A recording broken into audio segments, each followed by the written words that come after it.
Innal hamdalillah nahmaduhu wa nasta'inuhu wa nastaghfiruh wa na'udzu billahi min shururi anfusina wa min sayyiati a'malina. May yahdihillahu fala mudilla lahu wa may yudlilhu fala hadiya lahu.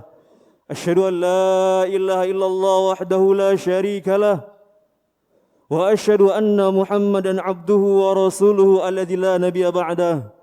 Qala Allah Ta'ala fi kitabil karim, ya ayyuhalladzina amanu taqullaha haqqa tuqatih wa la tamutunna illa wa antum muslimun.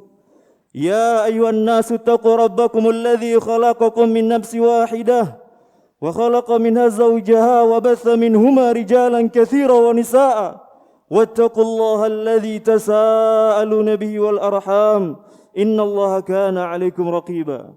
Ya ayyuhalladzina amanu taqullaha wa qulu qawlan sadida yuslih lakum a'malakum wa yaghfir lakum dhunubakum wa may yuti'illaha wa rasulahu faqad faza fawzan 'azima. Amma ba'du fa inna asdaqal hadithi kitabullah wa khairal hadithi hadiyu Muhammadin sallallahu alaihi wasallam wa syarrul umuri muhdatsatuha wa kullu muhdatsatin bid'ah wa kullu bid'atin dhalalah wa kullu dhalalatin finnar. Ma'asyiral muslimin, sidang Jumat ilmu Allah Subhanahu wa taala. Segala puji bagi Allah Jalla Jalaluh. Segala puja kita persembahkan untuk Allah Tabaraka wa taala. Dialah Ar-Rahman Ar-Rahim. Dialah Allah Subhanahu wa taala yang Maha Pengasih lagi Maha Pemurah. Dialah Allah Subhanahu wa taala yang telah memberikan kehidupan kepada kita. Dan dialah Allah Subhanahu wa taala yang telah memberikan berbagai macam kenikmatan kepada kita. Dan dialah Allah Subhanahu wa ta'ala Rabb yang selama ini kita puji dan kita puja. Dan dialah Allah Subhanahu wa ta'ala yang tatkala kita gundah gulana, tatkala kita kesusahan, tatkala kita kesempitan, dialah Allah Subhanahu wa ta'ala tempat kita meminta. Iyyaka na'budu wa iyyaka nasta'in, kepadamu ya Allah kami beribadah dan kepadamu ya Allah kami memohon pertolongan. Salawat dan salam kita haturkan kepada Nabi besar junjungan kita Muhammad sallallahu alaihi wasallam. Dialah Nabi kita yang mulia. Dialah uswah kita. Dialah suri tauladan kita yang baik, sebagaimana Allah Subhanahu wa taala nyatakan, laqad kana lakum fi Rasulillah uswatun hasanah liman kana yarjullaha wal yawmal akhir. Sungguh ada pada diri Rasulullah suri tauladan baik bagi kalian, bagi orang-orang yang mengharapkan rahmat Allah di hari kiamat kelak. Dan kita bersyukur pada Allah Subhanahu wa taala kita bisa mengenal Nabi kita Muhammad sallallahu alaihi wasallam. Kita bisa mengenal para sahabat Nabi radhiyallahu anhum jami'an. Kita bisa mengenal Abu Bakar As-Siddiq, Umar bin Khattab, Utsman bin Affan, Ali bin Abi Thalib dan sahabat-sahabat besar lainnya. Ini merupakan nikmat yang besar. Dan mereka hidup dalam ketaatan pada Allah Subhanahu wa taala. Ketika mereka mendapatkan hidayah, mereka mendapatkan Islam, mendapatkan sunnah Nabi Muhammad sallallahu alaihi wasallam, mereka ikuti terus dan akhirnya mereka menjadi orang-orang yang besar, orang-orang yang mulia, orang-orang yang tinggi di sisi Allah Subhanahu wa taala. Bahkan Nabi sallallahu alaihi wasallam menyatakan bahwasannya Abu Bakar fil jannah, Umar fil jannah, Utsman fil jannah, Ali bin Abi Thalib fil jannah, Abu Ubaidah bin Jarrah fil jannah, Talha bin Ubaidillah fil jannah, Sa'ad bin Abi Waqqas fil jannah, dan sahabat-sahabat yang lainnya mereka mendapatkan tazkiyah. Mereka mendapatkan rekomendasi termasuk penghuni surga Allah Subhanahu wa taala. Karena mereka memiliki karya yang besar, ikhwan fiddin. Amalan yang mulia ketika mereka hidup di dunia. Karena kita semua akan kembali pada Allah Subhanahu wa taala. Yang kita bawa hanyalah amalan kita. Nabi sallallahu alaihi wasallam beliau pernah bersabda, yatba'ul mayyitu thalatha. Ketika seorang muslim dia meninggal, maka yang dia bawa 3 hal ketika di kuburan. Nabi SAW menyatakan fairji'u isnan wa ibqa ma'wahidun, yang 2 akan kembali, yang 1 akan menetap sama dia. Yatsbahu aluhu wa maluhu wa amaluhu. Ketika dia dikubur, yang mengikuti dia adalah keluarganya, kemudian hartanya, kemudian amalannya. Ketika dia sudah dikubur para jamaah, fairji'u aluhu wa maluhu, keluarganya pun kembali pulang, hartanya pun kembali. Tidak ada keluarganya yang mau menemani dia di kuburan. Tidak ada hartanya yang menemani dia di kuburan kecuali kain kafan. Wa yabqa amaluhu, tinggallah dia dengan amalannya para jamaah. Inilah yang kita bawa di hadapan Allah Subhanahu wa taala. Amalan kita bawa di hadapan Allah Subhanahu wa taala, dan amalan itu ada dua, amalan ketaatan kepada Allah Subhanahu wa taala, amalan soleh kita kepada Allah Subhanahu wa taala, dan amalan keburukan dosa dan maksiat kita kepada Allah Subhanahu wa taala. Oleh karena itu para jamaah, mari kita kembali pada Allah Subhanahu wa taala, beramal sesuai dengan Al-Quran dan Sunnah Nabi Muhammad sallallahu alaihi wasallam dengan pemahaman para sahabat. Karena kita semuanya akan kembali pada Allah Subhanahu wa taala. Inna lillahi wa inna ilaihi raji'un. Sungguhnya kita milik Allah Subhanahu wa taala dan kita kembali pada Allah Subhanahu wa taala. Kullu nafsin dha'iqatul maut. Setiap jiwa pasti akan merasakan kematian. Tidak ada di antara kita yang kekal para jemaah. Dan Nabi sallallahu alaihi wasallam mengingatkan kita dalam satu hadis, aksiru zikra hazimil ladzat, perbanyaklah kalian mengingat pemutus kelezatan, yakni al-maut, kematian. Karena kematian itu akan mendatangi setiap kita para jamaah. Dimanapun kita berada, pastilah kematian akan mendatangi kita. Allah Subhanahu wa taala menyatakan dalam surat An-Nisa ayat 78, "Ainama takunu yudrikumul maut walau kuntum fi burujin musyayyada." Dimanapun kalian berada, pastilah kematian akan mendatangi kalian, walaupun kalian berada di benteng yang kokoh lagi tinggi. Ikhwani fiddin, para jamaah kaum muslimin yang dimuliakan Allah tabaraka wa taala. Oleh karena itu, mari kita kembali pada Allah Subhanahu wa taala. Perbanyak ketaatan kita pada Allah Subhanahu wa taala, bersimpuh di hadapan Allah Subhanahu wa taala, karena setiap kita pasti pernah melakukan perbuatan dosa dan maksiat. Nabi sallallahu alaihi wasallam beliau pernah bersabda, "Kullu bani Adam khata'un wa khairu khata'in at-tawwabun." Setiap bani Adam pasti pernah bersalah, dan sebaik-baik kesalahan adalah kembali bertobat pada Allah Subhanahu wa taala. Dan di antara agar kita bisa mengingat senantiasa pada Allah Subhanahu wa taala, mengingat perbuatan dosa-dosa kita yang telah kita lakukan, maka perbanyaklah kita mengingat kematian para jamaah. Seorang sahabat mulia bernama Utsman bin Affan radhiyallahu anhu. Dalam satu riwayat disebutkan bahwasannya budaknya Utsman bin Affan mengatakan kepada Utsman, "Kana Utsman idza waqafa 'ala qabrin fabaka hatta yabulla liyatau." Adalah Utsman bin Affan ketika beliau berdiri di sisi kuburan, maka beliau menangis terseduh-seduh, beliau menangis terisak-isak sampai air mata beliau membasahi jenggot beliau. Kemudian Hani budaknya Utsman mengatakan kepada Utsman, "Wahai Utsman, tuzkaru jannar wa tabki wa la tabki min hadza." Wahai Utsman, tatkala engkau diingatkan dengan jannah wan nar, engkau diingat dengan surga dan neraka, engkau tidak menangis, tapi kenapa tatkala engkau diingatkan kuburan engkau kok menangis? Lihat para jemaah, Utsman bin Affan dia menangis ketika berada di sisi kuburan. Dia ingat akhirat, dia ingat Allah Subhanahu wa taala, dia ingat bagaimana perjalanan nanti di akhirat. Kemudian Utsman pun menjawab dengan jawaban hadis Nabi sallallahu alaihi wasallam. Beliau mengatakan, "Innal kubra awalul manzil min manazil akhirah, fa in naja minhu fama ba'dahu aysara minhu, wa illam yanju minhu fama ba'dahu asyaddu minhu." Beliau menjawab pertanyaan budaknya. Nabi sallallahu alaihi wasallam pernah bersabda, kata beliau, "Sungguhnya kuburan adalah tempat pertama menuju alam akhirat." Maka barang siapa yang selamat dari kuburan, yang selamat dari alam barzah, maka perjalanan setelahnya nanti, perjalanan akhirat nanti akan sangat memudahkan. Wa illam yanju minhu fama ba'du asyaddu minhu. Dan barang siapa yang enggak selamat dari kuburan, enggak selamat dari alam barzah, maka perjalanan setelahnya akan sangat menyulitkan. Ikhwani fiddin, rahimani rahimakumullahu jami'an. Oleh karena itu, mari kita perbanyak istighfar kita pada Allah Subhanahu wa taala. Perbanyak taubat kita pada Allah Subhanahu wa taala. Nabi kita Muhammad sallallahu alaihi wasallam, beliau dalam sehari itu istighfar pada Allah Subhanahu wa taala dan bertobat pada Allah Subhanahu wa taala lebih dari 70 kali. Nabi sallallahu alaihi wasallam dia pernah bersabda, "Wallahi inni lastaghfirullah wa atubu ilaihi fil yaumi aktsar min 70 marrah." Demi Allah, sungguhnya aku istighfar pada Allah Subhanahu wa taala dan bertobat pada Allah Subhanahu wa taala dalam sehari lebih dari 70 kali. Itu Nabi kita Muhammad sallallahu alaihi wasallam. Beliau banyak istighfar pada Allah Subhanahu wa taala, perbanyak tobat pada Allah Subhanahu wa taala. Dan Allah Subhanahu wa taala di banyak ayat menyeru pada orang-orang beriman agar mereka kembali pada Allah Subhanahu wa taala. Dalam surah At-Tahrim ayat yang ke-8 Allah Subhanahu wa taala berfirman, "Ya ayyuhalladzina amanu tubu ilallahi taubatan nasuha." Wahai orang-orang beriman, bertobatlah kalian semuanya pada Allah Subhanahu wa taala dengan taubat nasuha, dengan taubat semurni-murninya, dengan taubat sebenar-benarnya. Asa rabbukum ayyukafiru ankum sayyiatikum. Mudah-mudahan Rabb kalian akan menghapuskan kesalahan-kesalahan kalian. Wa yudkhilakum jannatin tajri min tahtihal anhar. Dan mudah-mudahan Rabb kalian akan memasukkan kalian ke dalam surganya ini bawah sungai mengalir.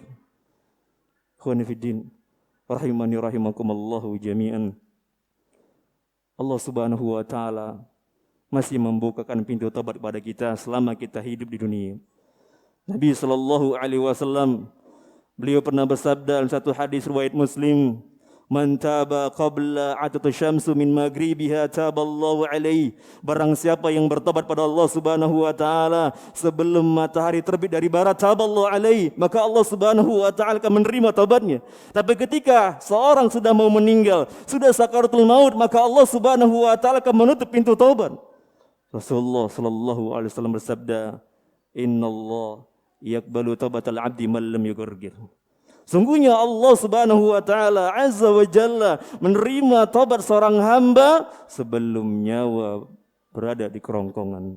Sebelum datang sakaratul maut, Allah Subhanahu wa taala masih membukakan pintu taubat di fiddin. Rahimani rahimakumullahu jami'an. Oleh karena itu mari kita kembali pada Allah Subhanahu wa taala dan jangan putus asa dengan Allah Subhanahu wa taala. Allah Subhanahu wa taala menyatakan dalam surah Az-Zumar ayat 53, "Qul ya ibadiyalladzina asrafu ala anfusihim la taqnatu min rahmatillah."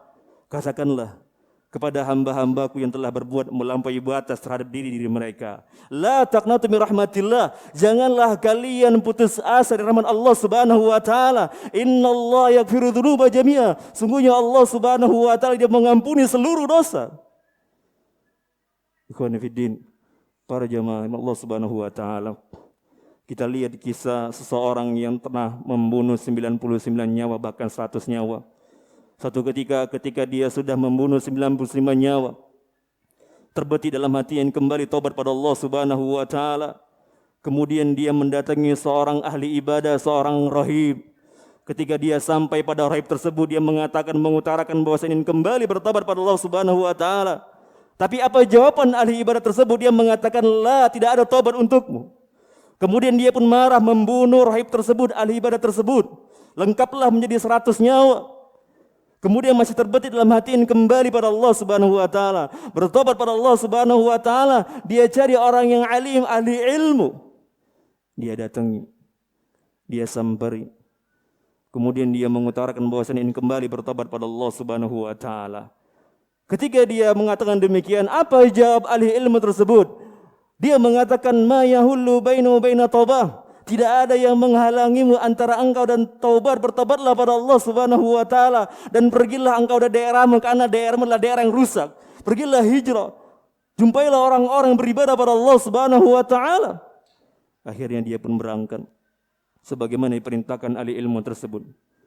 Ketika dia berangkat, belum lagi sampai ke tempat tujuannya, ke tempat orang-orang beribadah pada Allah Subhanahu wa taala, dia meninggal. Ketika dia meninggal, kemudian turunlah malaikat azab dan malaikat rahmat. Malaikat azab dan malaikat rahmat mereka berseteru, berebut orang ini.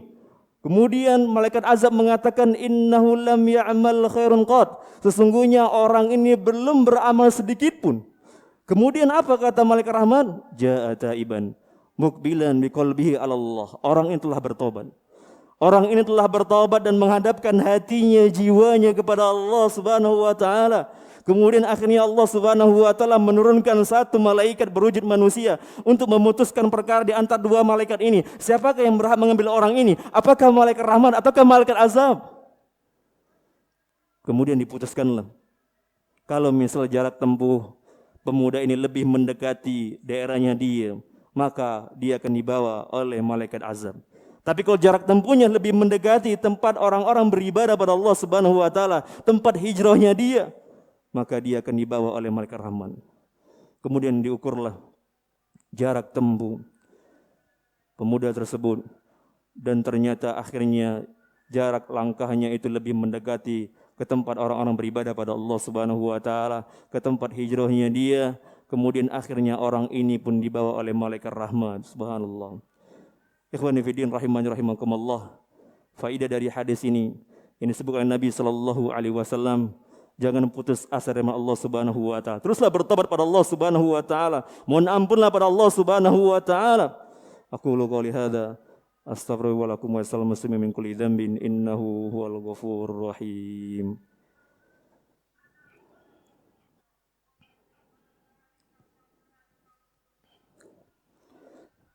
Alhamdulillah hamdan katsiran thayyiban mubarakan fihi kama yuhibbu rabbuna wa yardah. Asyhadu an la ilaha illallah wahdahu la syarika lah wa asyhadu anna Muhammadan abduhu wa rasuluhu alladzi la nabiyya ba'da amma ba'du.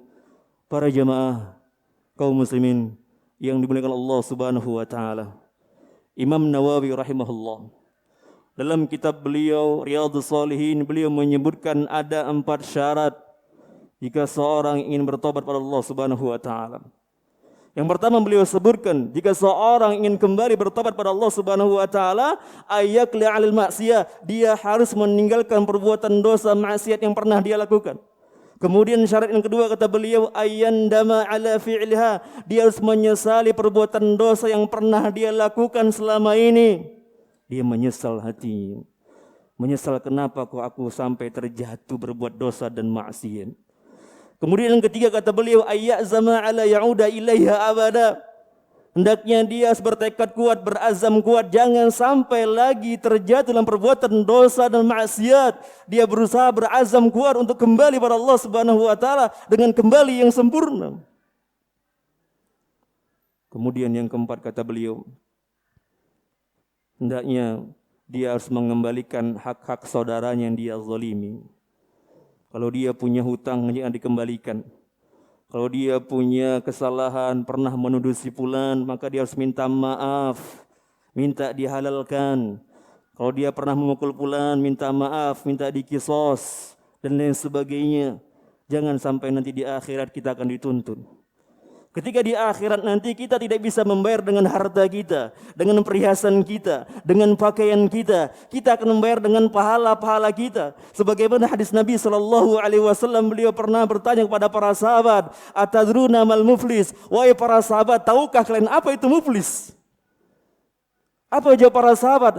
Al-muflisu fina ma la dirham wa la mata. Wahai Rasul, orang yang muflis itu adalah orang tidak memiliki harta, tidak memiliki barang-barang.